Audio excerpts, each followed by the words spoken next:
Mark forgot to, I don't know, we're first or second day on TV. Our show is simulcast now on NBC Sports Boston. I also played 9 years in the NFL, so that counts towards the pension. Kids don't know anything about a pension yet. Well, you smart ones probably do. Quick thing here. I like these events, and Julie just found out she was going to speak. She did a great job talking for 15 seconds. I'm going to talk for 45 seconds, and we'll get the heck out of here because I know you want your awards. I like these events because I was in your shoes one time, a long time ago, many eons ago. It's funny you mentioned Super Bowl 31, and you think, man, how many Super Bowls since then? That was in 1997. I graduated high school in 1986. You know, we're doing a radio today, and you go all the way back to that year. It's when Careless Whisper from George Michael and Wham was released. Some of your parents are out there laughing. That's how old we are. That's how old we are. This is how quick our kids grow up. Enjoy it now. I turned 50 this year, and I feel like I'm 25. I act like I'm 25, and I think that's the athlete in me.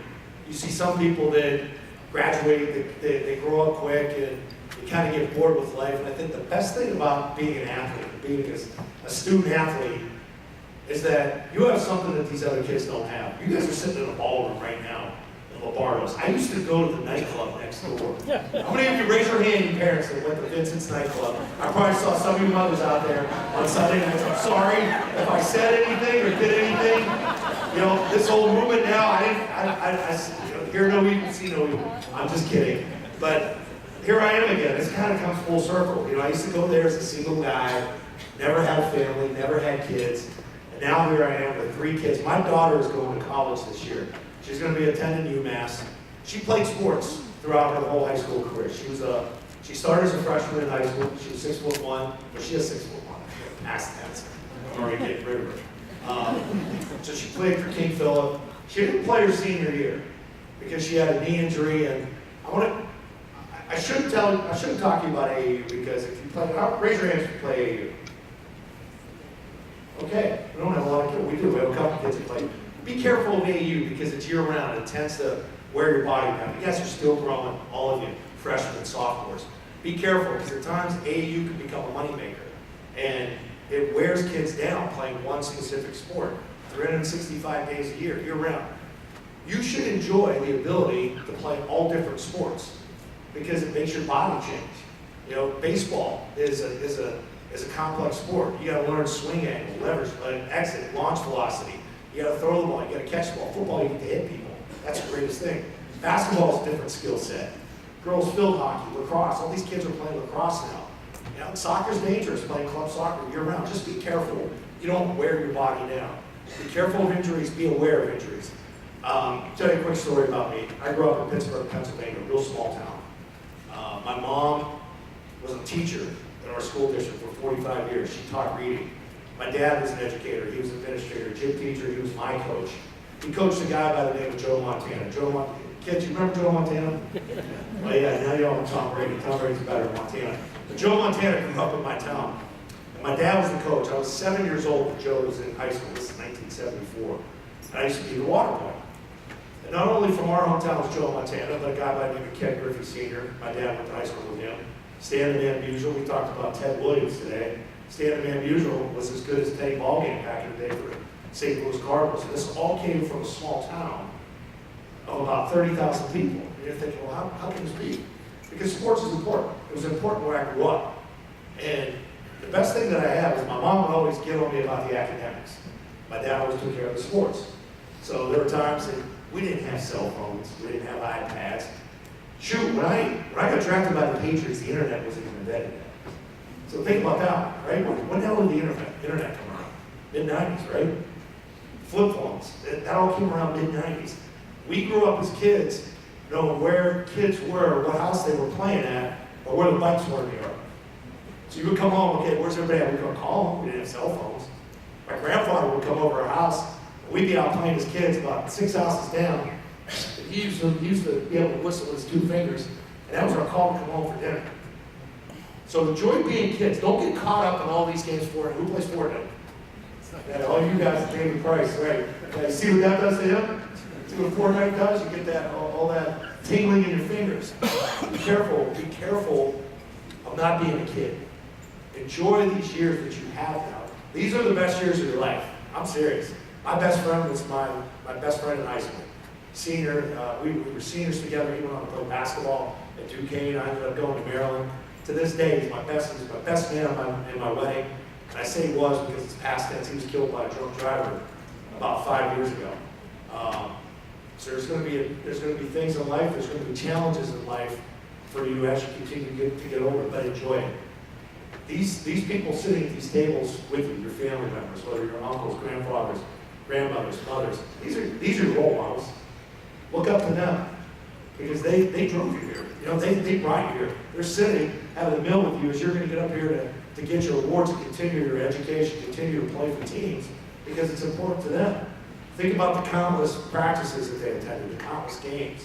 You know, maybe on a bad night where you know you're not having a good shooting night, and you're sitting on the bench and looking down, but you know your parents are up there, and everyone's encouraging you. You know, keep going, keep going. Be appreciative of your parents and the people that brought you here. How many are going to college this year? There you go. You excited? Scared, huh? No, don't be scared. The best thing, are you going to play at the next level? If you're going to play at the next level, meaning if you're going to play on a sport team, those are going to be your friends. Those are the bonds you're going to form. You're never going to forget those bonds. You can have the greatest group of friends that you think you have now that don't play sports, but when you get older in life, like the guys that I call are everybody that I play football with, everybody that I play basketball with. Sports makes you form friendships, form bonds that you're never going to forget. It allows you to have structure. And you're going to need this when you get to college. Sometimes you're going to have a lot of freedom when you get to college. You're going to go to classes, there's going to be 300 kids in a class, maybe there's going to be 30 kids in a class.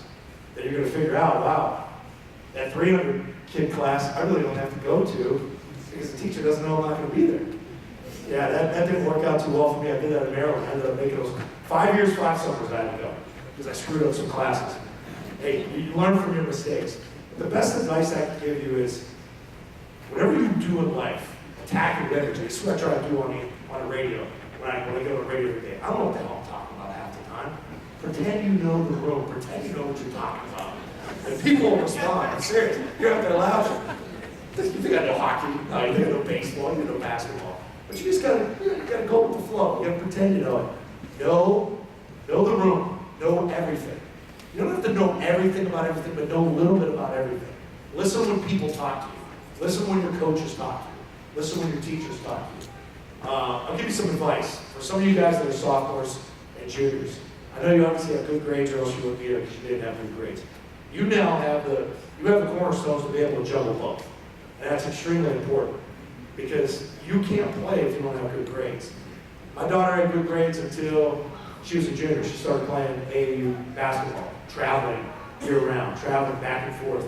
We live in Rentham, so she would drive the Rivers, which is in, I think it's in Newton, or whatever town it's in, Newton Highlands.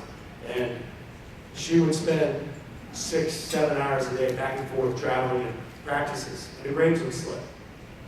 You got to be able to keep the grades up. And this is the hardest part. When you start filling out applications for colleges, and girls, I'm telling you, it's way more difficult for you guys. Because for you to get in, and recruiting is different. You know, the boys, recruiting is different for boys. They find boys, it's easy to recruit. For girls out there that are really good parents, you got to help your daughters get recruited. That's the thing that shocked me. When I grew up in Pittsburgh, I was the top kid coming out of the state of Pennsylvania. And the recruiters would come, they find you. If you're good, they're going to find you eventually. But girls' sports are a little bit different. So be careful when teams start recruiting your kids if they have the ability to. There's a lot of money out there. If your kids have really good grades, you're going to have the ability to get some breaks in college. But from a competitive level to get kids into school, we didn't find out until that last minute march that my daughter got into UMass. It is tough because there were 42,000 applicants to UMass to come in as freshmen this year. They only accepted 4,100 kids. That's less than 10%. So all these schools, you better have 10 to 15 that are potential schools that you're interested in. Don't just get concentrated on one. It's nice to have the dream to go to one school, but just be careful. Always have that backup plan out there.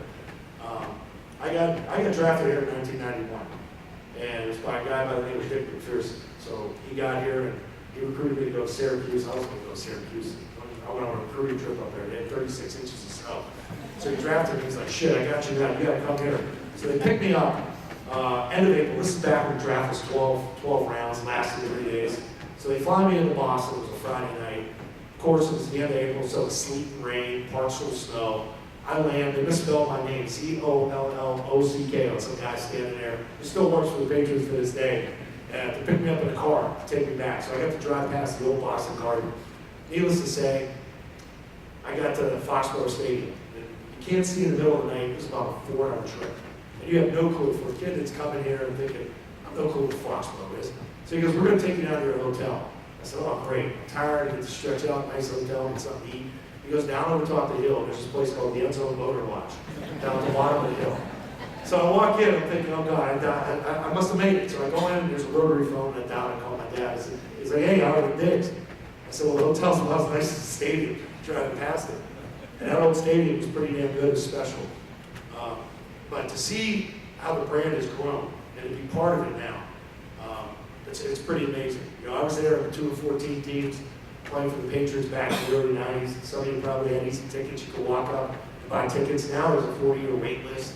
But just to see what Mr. Kraft has done with the team and how it's grown, I got to play for Bill Parcells. I think he helped save football here in New England. Eventually went to Pete Carroll.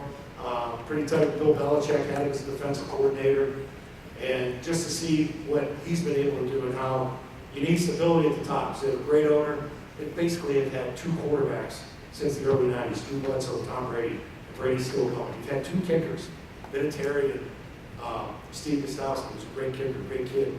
And they seem to have the recipe. Great coach, great ownership, damn good quarterbacks throughout the course of the years here. It's pretty dramatic offseason we've had. But I started doing a broadcast 6 years ago, and sort of a good luck charm. I've called 6 straight AFC Championship games, 3 Super Bowls. This one's from the Atlanta Super Bowl. 283 diamonds in this bad boy. And then it was kind of weird calling that game. And talking to Mark here, we went to the Super Bowl. When you go to the Super Bowl, you spend a lot of money. As you know, as fans, as families. So they're getting their ass kicked. They're down 18 points at halftime. I started going through the itemized bill. My wife came out, got her a hotel room, so that's a 4-night minimum, $600 flight. We had $2,000 tickets because we got lower level tickets. I brought my sister too. I'm thinking, oh, it's going to be great to see Brady in the Super Bowl. They're getting their tails kicked in. I'm just writing it down. And all of a sudden, they start coming back later in that game.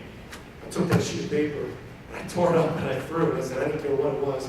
We had a great time that night, great post game. It's just weird the way things went down at Philadelphia Super Bowl a couple months ago. And I think there's a lot of questions still need to be answered with the quarterback, with the head coach, with the tight end, with Malcolm Butler, who's not here. But the nice thing about being around this team is guys come and go. And what they do is they reload. And it's sort of what you do.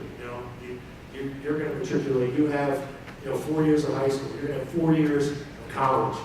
And you just got to figure out what's important in life. And here's one thing moving forward. Sports is somehow going to help you get your next job. I went to Maryland for 5 years. I changed my major 5 times. I had no clue what I wanted to do. You blame Lenny Bias for this. When I came out in 1986, there was a guy by the name of Lenny Bias that the Celtics drafted. Died from a cocaine overdose. So they changed all of our admission standards for athletes and what athletes were allowed to do at the university. So we really were the benefit of that, not the benefit that hurt us, because you couldn't take general studies, you couldn't take communications. I wanted to get into communications. My mother said, you're never going to be on TV or radio. What the hell are you going to do communications for? So I got out of that major, trying to get into business school. And you're going to have to keep your GPA up at the next level too. Couldn't get into the business school because you needed a 3.5. So I took agricultural business. I got a hell of a yard and all that, no weeds. I had to put the rug down and fescue bent grass, things nice and tight, so the plant great. I cut it 2 different ways, and actually, oh God, cuts it. He does a nice job. Then I ended up going into architecture. And then the team told me, well, you really can't major in architecture because spring football coincides with the big junior and senior architecture studios that you're going to have to take, so you're going to miss practice. Since you're on scholarship, we don't allow you to do that. So I ended up graduating with the agricultural business. But I got my job here because I played for the Patriots. A guy by the name of Bob Lobel, when I retired, who used to work for Channel 4, said, why don't you come on and try and do a pregame and postgame show? You go back and watch some of those tapes, and oh God, they're so bad. so bad, so awful. But that got my foot in the door because I played sports. So that opened up an opportunity. I ended up starting to do radio down in Providence many moons ago. I did waking up 5:30 in the morning to do 6 to 9 o'clock in the morning radio. And that was a grind. Then we eventually come together as a sports host. I worked at WEI with Carl Woodway and those guys. That's where all of us started. And then the sports house came together. So it's kind of cool to see how everything became full circle. And then the team hires you to be the broadcaster. I never knew what I wanted to do at 16, 17, 18 years of age. And I'm sure you do, both girls and boys. You gotta have some sort of path, some sort of dream. But if it gets derailed and it doesn't come true, or that one, there's always something else to do. Continue to drive, continue to push. It's great to be here. I'm just thankful to come out and share some of the messages with you guys. I'll open it up to questions, Q&A.